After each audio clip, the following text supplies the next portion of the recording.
시청자 여러분 안녕하십니까. 7월 22일 화요일 사사건건입니다. 강준욱 대통령실 국민통합비서관이 사퇴했습니다만 이 비상계엄을 옹호하는 내용이 불과 몇 달 전 발간된 책에 담겨 있었는데도 대통령실은 인사검증 시스템은 아무런 문제가 없다. 예상 외의 문제가 발견된 것일 뿐이라고 답했습니다. 이진숙 전 후보자부터 강준욱, 강선우 후보자까지 모든 시스템에 허점이 있을 수 있겠지만 이 사람은 보수 인사가 추천한 것이다. 이 사람은 여당 지도부의 의견이 반영됐다. 이 대통령실의 이런 발언들에 책임지지 않는 태도라는 비판도 나옵니다. 정치권 소식부터 시작합니다. 더불어민주당 박성민 전 최고위원, 국민의힘 이준우 대변인입니다. 어서 오십시오. 반갑습니다. 네, 안녕하십니까. 일단 오광수 전 민정수석에 이어서 이진숙 전 교육부 장관 후보자, 강준욱 대통령실 국민통합비서관 그리고 강선우 여가부 장관 후보자까지 논란이 잇따르고 있습니다. 물론 인수위 없이 바로 업무를 시작한 정부라는 점을 감안하더라도 인사검증이 부실한 것 아니냐는 비판을 피할 수는 없을 것 같습니다. 여기에 대한 대통령실 입장과 국민의힘 비판까지 듣고 이야기 나누겠습니다. 저희 인사검증 시스템에서는 아무런 문제가 없고, 그러나 이거는 제 개인적인 좀 의견을 보태자면 검증 시스템에서 보지 못했던 예상 외의 문제가 좀 발견이 됐다라고 봐주시면 될 듯합니다. 지금 인수위가 없이 바로바로 인사검증 비서관실에 있는 그 행정관분이 과로로 쓰러질 정도로 지금 과부하 상태에서 일을 하면서 인사검증을 거듭하고 있는 셈입니다. 그 안에서 최선의 노력을 다하고 있고 사후적으로라도 조금 검증의 한도를 넘는 문제가 발견되었을 때 이 부분에 대해서 책임을 지는 태도에 대해서 좀 주목해 주셨으면 합니다. 이런 상황을 봤을 때 지금 대통령실의 인사검증 시스템이라는 것이 과연 존재하는 것인지 존재한다면 제 역할을 정말 못하고 있는 상황인 것 같고 제 역할을 하고 있음에도 불구하고 이런 상황이 발생했다면 결국에는 그런 인사검증 시스템을 무시하고 한 인사 참사가 아닌가 생각이 됩니다. 지금 우리가 인사검증을 할 때 어떻게 보면 좀 ABC라고 우리가 인식하는 것이 일단 형사처벌 기록이랄지 또 개인의 재산 채무랄지 또 하나가 이제 논문, 과거 저서 이런 것들이 아닐까 싶은데 인사검증의 기본적인 사안을 좀 놓치고 있는 건 아닌가 하는 생각도 들어요. 그러니까 아무래도 이제 인수위가 없이 출범한 정부고 네. 지금 정부 초기의 업무량이 좀 과중하다 보니 여러 면에서 놓치는 부분들이 생기는 것 같기는 합니다. 네. 사실 논문이라든지 저서 그리고 부동산 내역이라던가 이런 부분들은 좀 세밀하게 검증을 해야 되는 게 있고 한정된 시간 안에서 검증을 진행을 하다 보니 좀 부족했던 부분이 있었던 게 아닌가라는 생각이 드는데요. 네. 사실 저는 대통령실의 인사 검증 시스템을 기본적으로 신뢰를 합니다만 사실 이번에 자진 사퇴한 강 비서관 같은 경우에는 조금만 찾아봐도 얼마 전에 나왔던 책에서 계엄을 옹호했던 그런 입장이 분명하게 적시가 되어 있었기 때문에 네. 저는 좀 왜 사전에 걸러지지 못했을까 하는 의구심은 솔직히 남습니다. 네. 그래서 이 부분에 대해서 대통령실도 이번 인사를 계기로 조금 더 성찰하는 여러 가지 분위기가 좀 만들어지지 않을까라는 생각은 드는데 어쨌든 즉각적인 조치가 있었다라고 봐야겠죠. 본인이 자진 사퇴를 하기도 했고 그것을 즉각 수리하기도 했기 때문에 여권 내에서의 우려라든지 아니면 여러 반발에 대해서 대통령실도 고려한 것으로 보입니다. 네, 대통령실은 또 그런 얘기를 했습니다. 사후에 검증의 한도가 넘는 문제가 발생하면 이 부분에 대해서 책임을 지는 태도에 대해서 좀 주목해달라고 했는데 그러면 24일까지 청문보고서 재송부를 요청한 강선우 후보자에 관련한 논란은 아직 한도를 넘지는 않았다. 이런 해석인가요? 그렇죠. 그렇게 해석이 지금 되고 있습니다.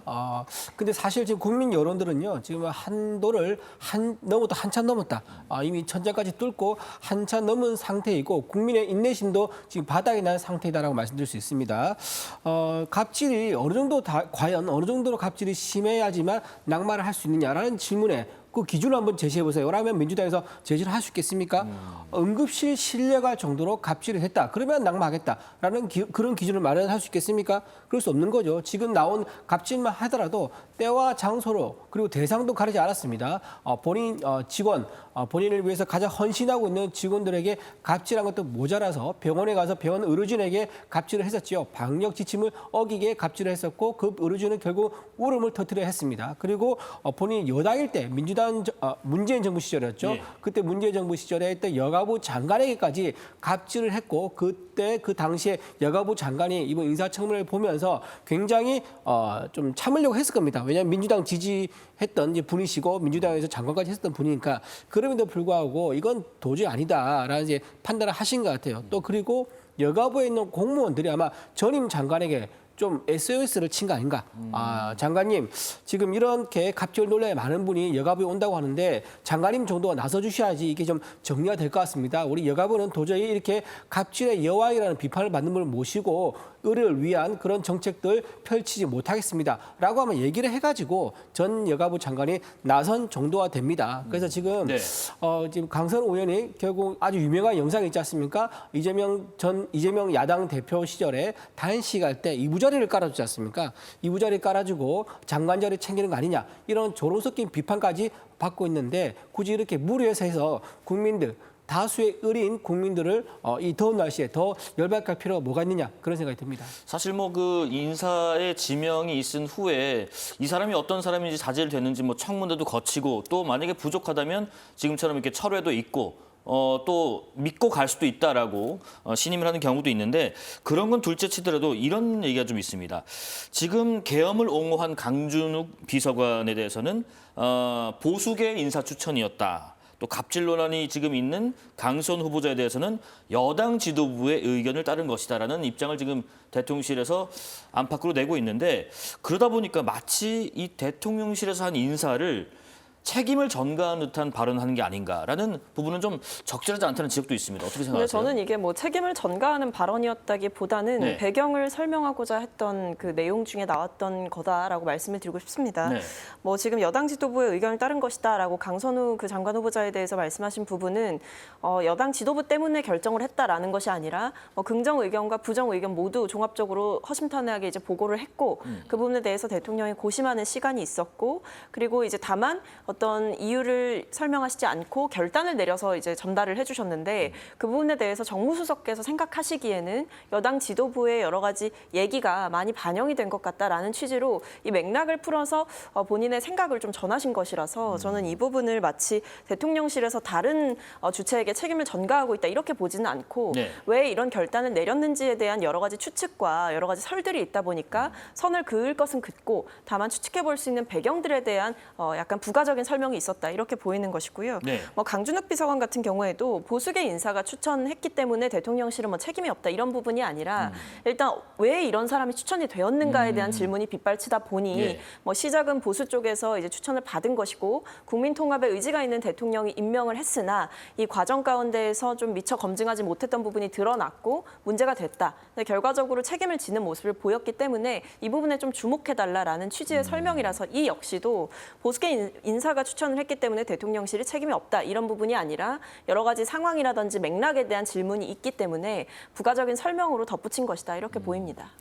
전체적인 쭉 배경 설명에 포커싱이 된 것일 뿐일까 어떻게 생각하세요? 저는 이제 비겁한 변명이라고 생각합니다. 이제 가장 나쁜 상사가 뭐냐면 두 가지입니다. 갑질하는 상사와 책임을 전가하는 상사. 이 두 가지가 가장 나쁜 상사 유형인데 지금 대통령실은 이 두 가지 요인을 다 가지고 있는 것 같아요. 갑질도 지금 문제가 되고 있는 사람을 비호하고 있는 것도 모자라서 네. 지금 책임을 전가하고 있다. 지금 이제 보수계 인사가 추천한 이제 그런 분이 강준욱 비서관인데 그분이 이제 사임했지 않습니까?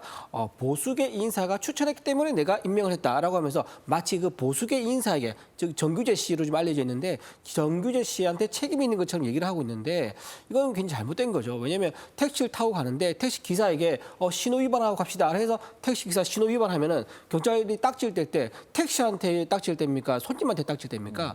운전하는 사람한테 딱지를 떼는 거죠. 예. 자, 본인이 최종적으로 핸들을 쥐고 있고 본인 책상에서 모든 것이 결정되는 그런 중대한 자리에 있는데 이렇게 추천한 사람한테 떠넘기는 것은 굉장히 좀 대통령답지 않은 의사결정권자라서 굉장히 비겁한 모습을 좀 보여주는 거다. 좀 안타깝다 말씀드리고요. 여당 지도부에서도 지금 뭐 추천을 의견을 좀 따랐다 그러는데 여당 지도부도 괜히 이렇게 하니까 오해가 생기는 거예요. 왜 여당 지도부가 강선우 의원을 감쌀까? 그러니까 나오는 얘기가 여당 지도부도 갑질이 상당히 많이 있는데 강선우 의원이 이번에 갑질로 낙마하게 되면 나중에 자기들이 장관으로 갈 때 인사청문회 통과하기 어렵다. 그런 이제 어떤 두려움 때문에 여당 지도부가 감싼 거 아니냐라는 이런 추측성 이제 보도가 나오기도 하고 그런 얘기가 나올 정도 돼버립니다. 그러니까 이런 식으로 떠넘기기를 하게 되면 사람들이 상상을 하면서 오해도 하게 되는 거니까 이거는 굉장히 좀 바람직하지 않다라고 말씀드립니다. 배경을 쭉 설명하는 맥락에서 좀 이해를 하는 게 좋겠다. 또 좀 비겁한 면이 있다고 하셨는데 사실 그 국민의힘이 집권 여당일 때도 그 잡음이 있었던 대통령실 인사에 대해서 대통령 인사권이다. 인사권을 존중하자. 이런 얘기를 했었는데 사실 뭐 국민을 위해서 양당 모두 좀 자성하면 어떨지 하는 부분에서는 두 분 다 동의를 하시는 입장인지 어떤지 네, 궁금하네요. 저는 100% 동의합니다. 네, 동의합니다. 자, 그러면 국민의힘 또 여당 또 상황 같이 좀 살펴보겠습니다. 우선 국민의힘 소식입니다.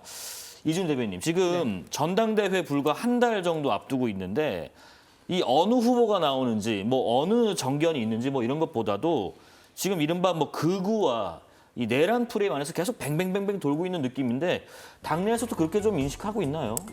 저는 이게 뱅뱅 돌고 있다 그렇게 보지는 않는 네. 거고요. 이게 사실 이렇게 서로 다른 목소리가 나온 지 지금 장기화 되고 있습니다. 이제 한동훈 전 대표가 이제 비대위원장 오면서부터 지금까지 이 현상이 계속 일어나고 있는 거다라고 지금 보고 있는 거고요. 이게 네. 무슨 헛바퀴로 돌듯이 뱅뱅 도는 것보다는요. 우리 국민의힘은 민주당과 달리 다양한 의견과 목소리를 좀 담고 있다 이렇게 좀 말씀드릴 수 있습니다. 뭐 이제 우스갯소리를 하는 얘기지만은 민주당에서 민주가 없고 국민의힘에 힘이 없는 거 아니냐라는 얘기가 나오고 있지 않습니까? 민주당에서는 만약 다른 목소리 낸다 그러면 일극 체제 하이기 때문에 다른 목소리 나온 게 굉장히 어렵습니다. 다른 목소리 냈다 그러면 배제되거나 공천에서 숙청되거나 이제 이런 식이었지만 국민의힘에서는 다른 목소리 나와도 그걸 다 들어주고 다른 목소리를 테이블에 올려놓고 서로 논쟁하고 토의하는 그런 상황이 계속 이어지고 있는데 다만 문제가 무엇이냐 예. 이렇게 장기간 이어지다 보니까 우리가 정작 싸워야 할 대상은 저 바깥에 있는데 우리끼리 너무 싸우다 보니까 우리가 지금 아무것도 정작 해야 할 일을 못하고 있는 이런 핵심적인 근원적인 문제가 생기는 거란 말이에요. 그래서 이제는 우리끼리 싸우지 말고 정작 싸워야 할 대상이 저 바깥에 있으니까 이재명 대통령을 견제하고 집권 여당을 견제하는 그런 이제 투쟁 있는 모습을 보여주자라는 이제 그런 논의가 이번 전당대회에서 본격적으로 이루어지지 않을까 생각해 봅니다. 다양한 의견과 목소리를 담고 있는 과정이라고 지금 하셨는데 상대당 상황 어떻게 보고 계신지요? 글쎄요, 다양한 목소리가 담겼다라기보다는 아수라장이다 이렇게 표현을 하는 것이 네. 적절할 것 같습니다. 왜냐하면 사실 지금 이 탄핵에 찬성했던 파들이 이른바 좀 전략적 연대를 구축하는 모양새인데요. 이건 결국 국민의힘이 지금 극우 정당으로 가는 그 갈림길에 서 있기 때문이라고 생각을 합니다. 이 극우 정당으로 가는 길만큼은 막아서야 된다라는 공감대가 당내에 뭐 일부 상식적인 주장을 해왔던 사람들 사이에서 펴져 있는 것으로 보이고 예. 이것은 결국에 최근에 어떤 여러 가지 흐름들과 일관되게 맞물려 있는 것입니다. 뭐 전한길 씨가 윤상현 의원이 주최한 토론회 연사로 서서 윤어게인을 외치고 했던 것들, 그리고 최근에 뭐 전한길 씨 같은 경우에 입당을 했다라고 밝히면서 전당대회의 영향력을 행사할 것처럼 이제 시사를 하는 발언들을 하기도 했었죠. 예. 근데 여기에 대해서 처음에는 이 지도부 차원에서 큰 문제가 아니라는 듯이 이야기를 했지만 탄핵 찬성파를 중심으로 전한길 씨를 우리 당이 품어서는 안 된다 이런 식으로 뭐 부정선거를 주장하고 윤 전 대통령을 옹호하면서 윤어게인을 외치는 사람을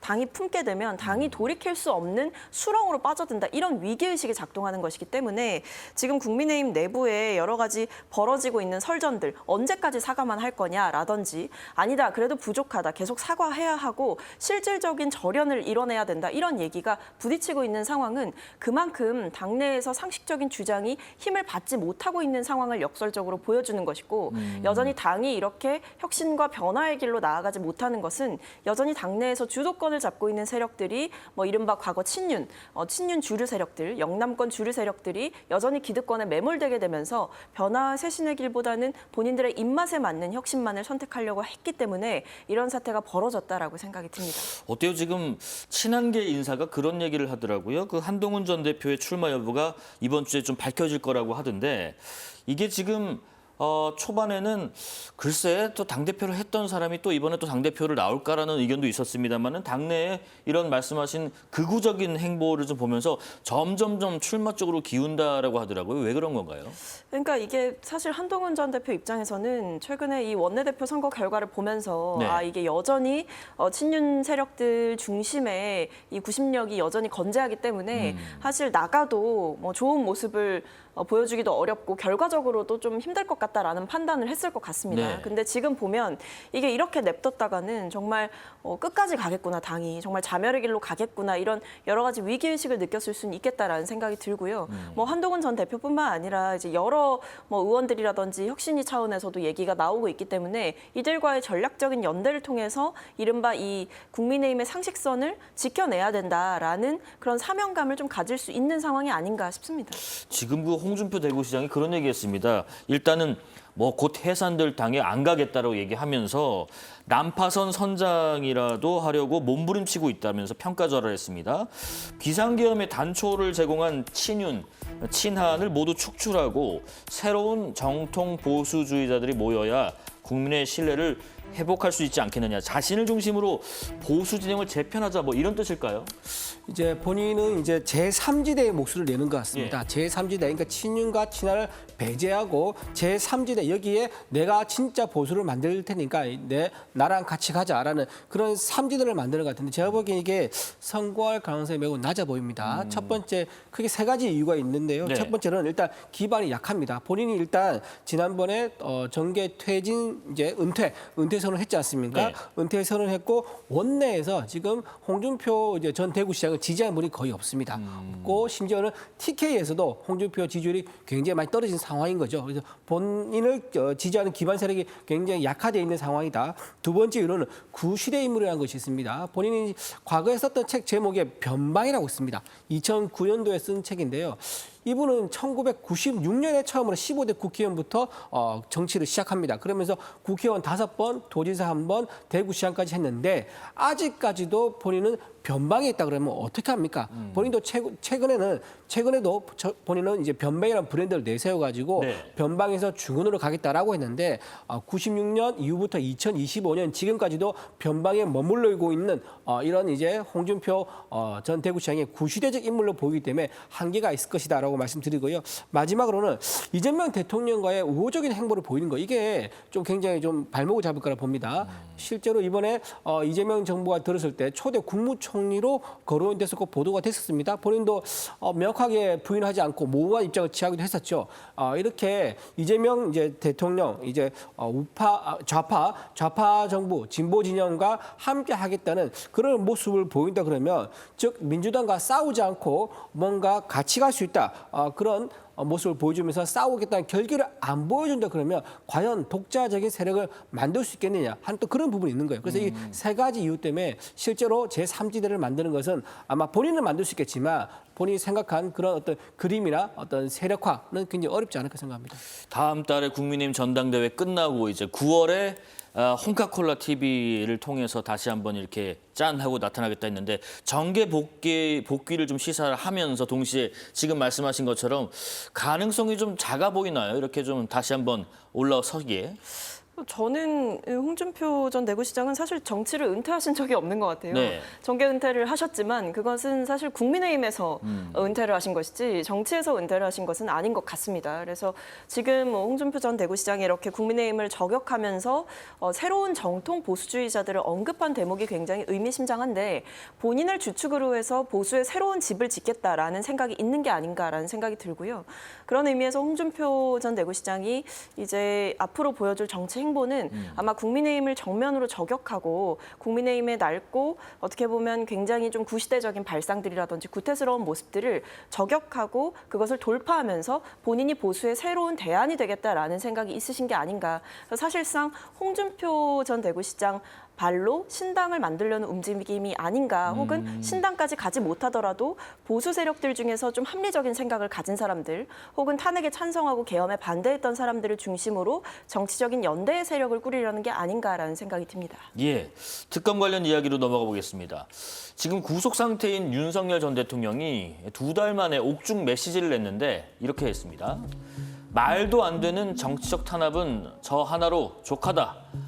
비상계엄이 올바른 판단이었는지는 결국 역사가 심판할 몫이다. 그래서 형사법정에서 비상계엄의 진실을 밝히기 위해 최선을 다하겠다라고 밝혔는데 지금 계엄으로 탄핵되고 여러 혐의로 특검의 조사를 받는 것이 말도 안 되는 정치 탄압이다. 이렇게 나오고 있는 것 같아요. 네, 이제 윤석열 전 대통령께서 옥중 메시지를 냈는데 네. 일단 정치적 탄압이다. 이 언어는 이제 정치적 언어로 봐야 됩니다. 본인이 일단 형사재판을 받고 있는데 형사재판에 판사 앞에서는 이렇게 정치적 탄압이라는 말을 아마 하기는 어렵겠죠. 그게 증거와 증인을 가지고 판가름 하는 곳이다 보니까 본인이 저렇게 메시지를 변호인을 통해서 내는 것은 정치적 언어를 보여준다. 그런데 이게 정치 언어가 윤석열 전 대통령만 이런 거 아닙니다. 네. 이재명 대통령도 야당 대표 시절에 5개 재판 받으면서 수사라든가 재판 같은 거 있을 때 어떻게 했습니까? 수사에는 협조하지 않았었지요. 묵비권 행사하고 나가서 본인이 프린트해온 거를 그냥 낭독하기도 했었고요. 묻는 말 대답도 안 했습니다. 그리고 조서에 서명 날인도 하지 않았고 재판 같은 경우도 50번이 넘게 불출석하거나 서류를 송달받지 않으면서 재판을 이제 피했었습니다. 그리고 변호사 이제 재판부 기피 신청도 했었고요. 예. 자, 이런 식으로 본인이 가지고 있는 혐의가 굉장히 뚜렷하게 증거와 증언이 있었음에도 불구하고 본인이 받고 있는 재판에 대해서는 정치적 탄압이다, 정치 보복이다라고 이재명 전 대통령이 그렇게 주장을 해왔었습니다. 그렇다고 하면 윤석열 전 대통령이 받고 있는 정권이 바뀌고 나서 진행되고 있는 이 재판에 대해서 과연 그런 주장을 할 수가 없느냐? 그거는 정치인의 시각에서 본다 그러면 충분히 할 수 있는 얘기다. 그래 봅니다. 지금 이 메시지 내용도 내용인데 사실이 공교롭게 메시지가 나온 어제 특검이 김건희 여사에 대한 소환 통보를 또 한 날이기도 하거든요.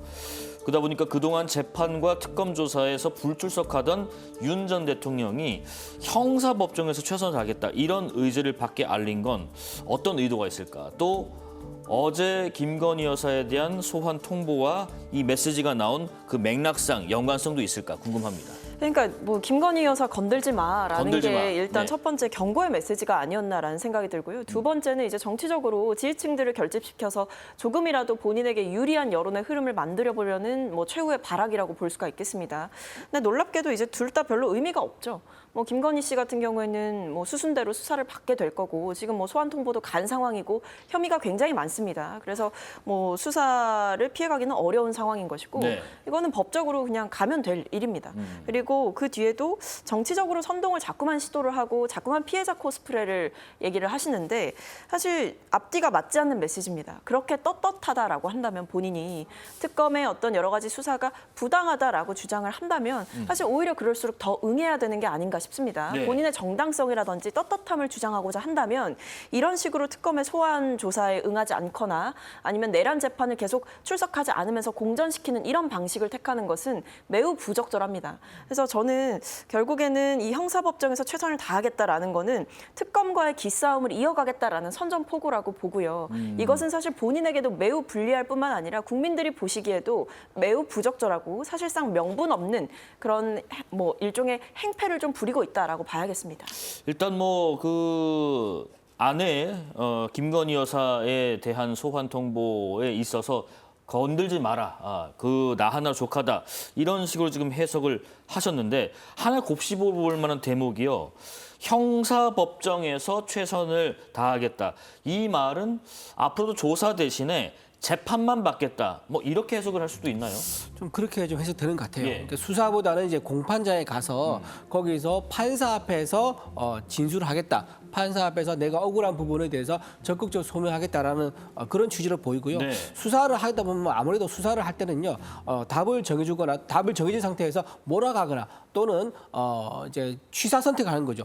불리한 검찰에게 특검에게 불리한 것들은 제외시키고 유리한 것만 취사 선택해서 조서를 꾸밀 수도 있고 이제 이런 문제가 있기 때문에 아무래도 공판장이 좀 더 공정하다라고 생각하는 것 같습니다. 그래서 법정에 가서 입장을 밝히겠다라고 했는데 이건 사실 특별한 내용이 아닙니다. 과거에 이제 많은 분들이 이런 정치인들의 많은 분들이 이렇게 재판에 가서 이제 입장을 밝히겠다라고 많이 했었었고 가장 가까운 근래로 문재인 전 대통령이 있죠. 문재인 전 대통령도 검찰에서 여러 번 소환을 요구했었고 서면 이제 질문서도 보냈었는데 네. 그 답변을 거부했습니다. 결국은 전 사위에 관련돼 가지고 채용 청탁, 직접 뇌물 혐의가 있는데 결국 조사 한 번도 없이 증거와 증언만으로 재판에 가게 됐습니다. 자, 이런 이제 문재인 전 대통령의 선례가 있는 것처럼 그걸 참고해서 아마 윤석열 전 대통령도 이런 선택을 하지 않는가 생각됩니다. 근데 윤 전 대통령 본인도 그 과거에 특검으로 이름을 좀 알려서 대통령까지 어떻게 보면 올라설 수 있는 발판이 됐던 인물인데 그런 분이 특검 조사에 불응하고 인정하지 않는 태도는 어떻게 우리가 봐야 될까요? 그러니까 뭐 굉장히 전형적인 법꾸라지다 이렇게 봐야겠죠. 사실 뭐 구속되고 나서도 뭐 여러 가지 이제 특검이 계속 조사를 하려고 하는데 응하지 않았지 않습니까? 이거 부당하다라고 했고 구속 적부심까지 신청을 했지만 결국에는 기각을 당했죠.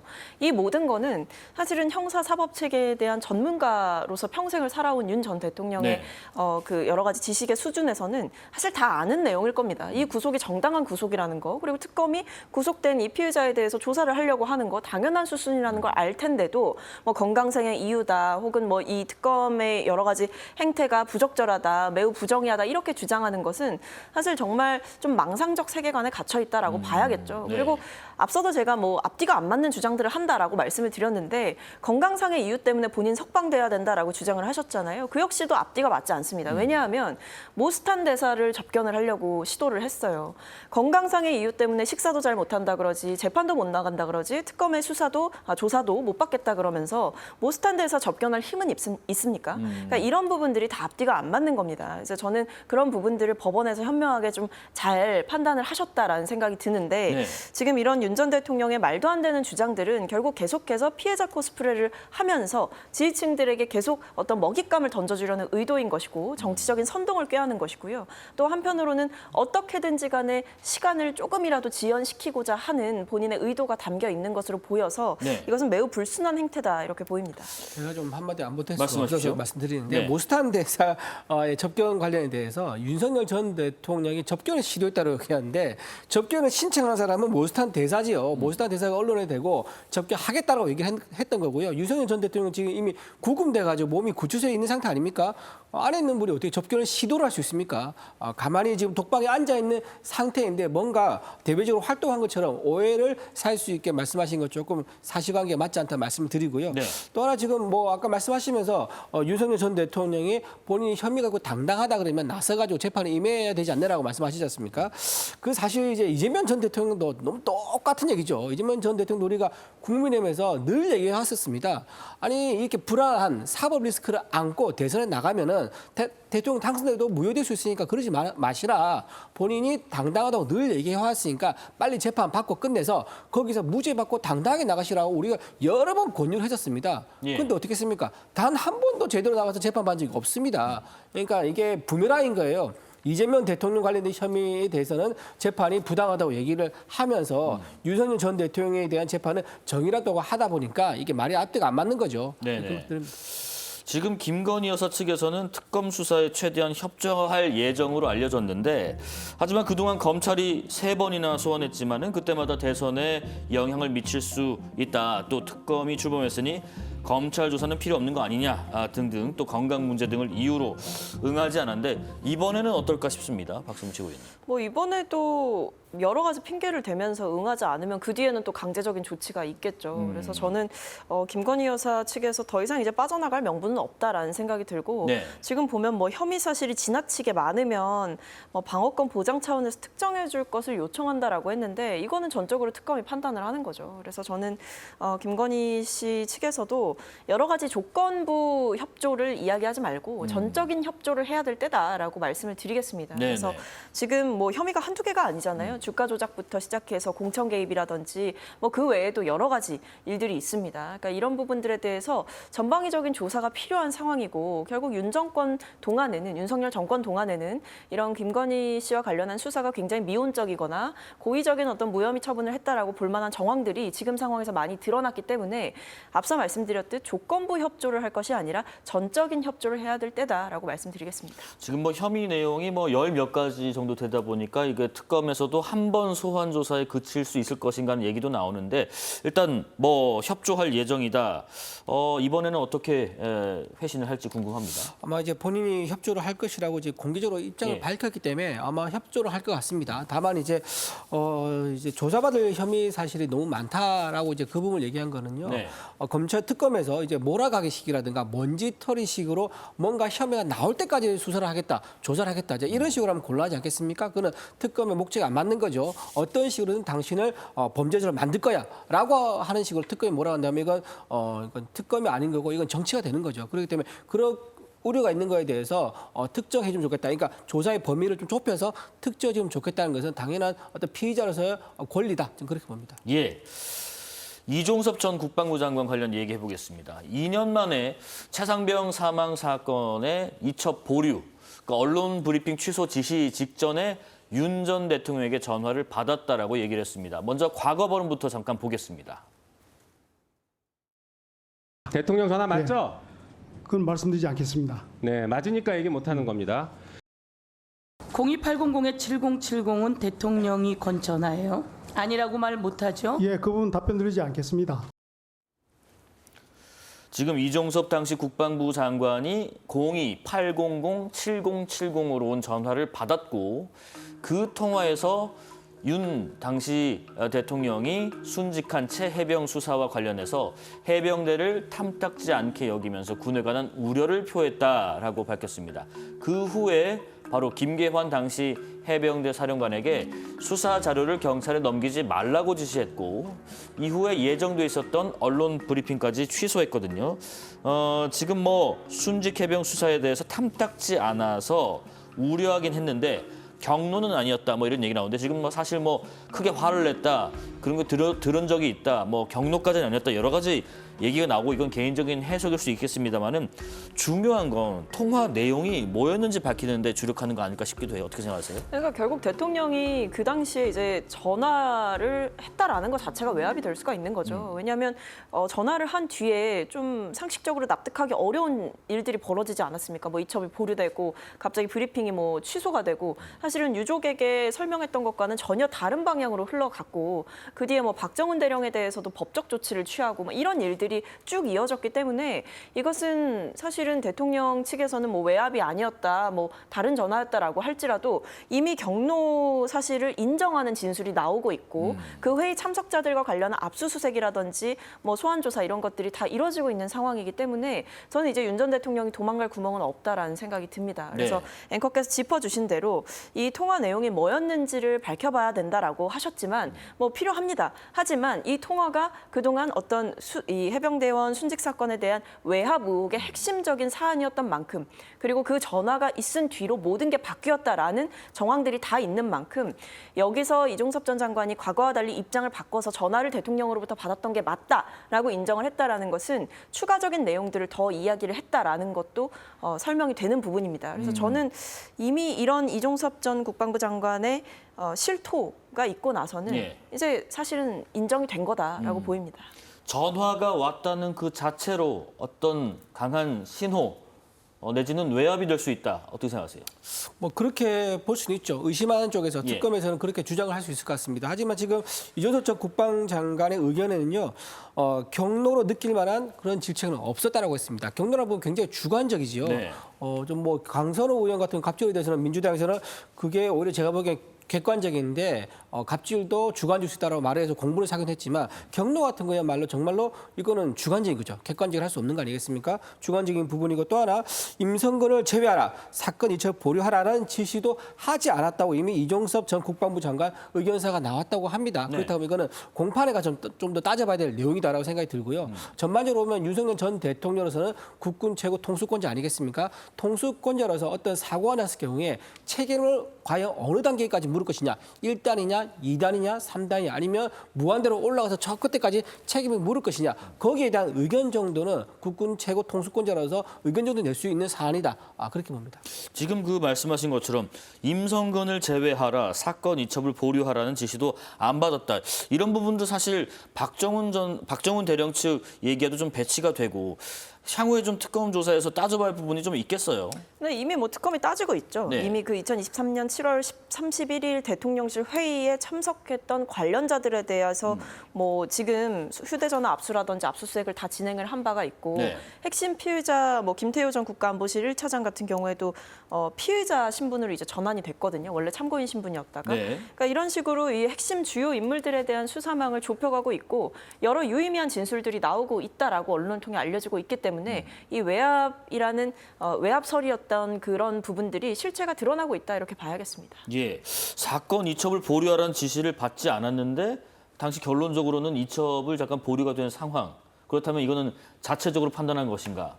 계속 이런 부분들도 과거에 지금 논란이 됐었어요. 어떻게 생각하세요? 자체적으로 충분히 판단하실 수 있죠. 본인이 보기에는 이 사건은 아까 말씀한 대로 계속 이제 거슬러 올라가게 되면 그 나중에는 뭐 하나님까지 올라가게 되는 이제 그런 상황이 될 수 있지 않겠습니까? 뭐 조사님까지 거슬러 올라가게 되는 이제 그런 상황까지 갈 수 없는 거기 때문에 어느 정도까지는 상식 수준과 관례에 따라서 최종 책임자의 선을 어디까지 물을 것인가라고 정할 수 있는 겁니다. 그거는 이제 군대에 계신 어떤 지휘 책임자에 있는 분들의 판단이 있을 수 있는 거죠. 이제 그런 부분인데 이거에 대해서 일단 법리적인 잣대를 대서 어떤 죄를 묻거나 처벌하려고 그러면 아주 강력한 증거라든가 불법 행위가 나와야 될 것인데 지금 현재 상황에서는 그렇게 보이지는 않습니다. 않고 좀 더 공판을 지켜봐야지 향후 어떻게 될지 좀 예측이 가능할 것 같습니다. 지금 그 마지막으로 이 경로설 관련된 내용 관련해서 김태효 전 1차장이랄지 여러 사람들의 진술이 조금씩 바뀌거나 아니면 진술을 하고 있는 부분들은 왜 그렇게 좀 변화가 있다고 생각하세요? 그러니까 이제 끈이 떨어진 거죠. 윤 전 대통령이 현직 대통령이던 시절에는 딱 잡아떼던 겁니다. 네. 뭐 대통령으로부터 그런 지시 받은 적 없고 말씀드릴 수 없다라고 이야기를 하다가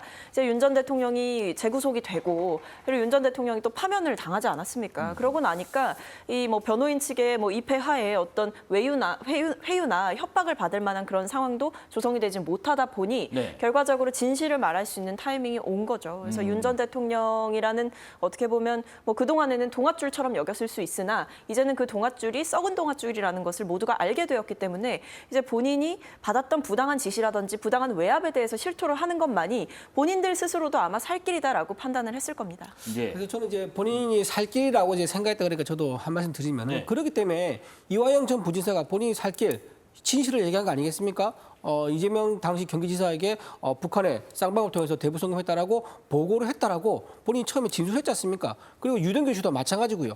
본인도 재판에서 압박을 느끼면서 이제 진실을 말하고 마음을 홀가분하게 하고 싶다라는 판단을 해서 그렇게 얘기했음에도 불구하고 민주당에서 뭐라고 합니까? 검찰 회유라고 하면서 억지로 볼지 않습니까? 저는 이게 다 부메랑으로 돌아온다고 말씀드립니다. 근데 네. 지금은 해병대원 수사 외압에 대해서 이야기를 하고 있었기 때문에 뭐 다른 사건을 꺼내서 얘기하는 것은 주제에 맞지 않는 것 같습니다. 예. 제가 한 말씀 더 드려도 됩니까? 하느님까지 갈 것 같아서 여기서 좀 정리를 하겠습니다. 자, 정치권 소식 더불어민주당 박성민 전 최고위원, 국민의힘 이준우 대변인과 말씀 나눴습니다. 고맙습니다. 고맙습니다.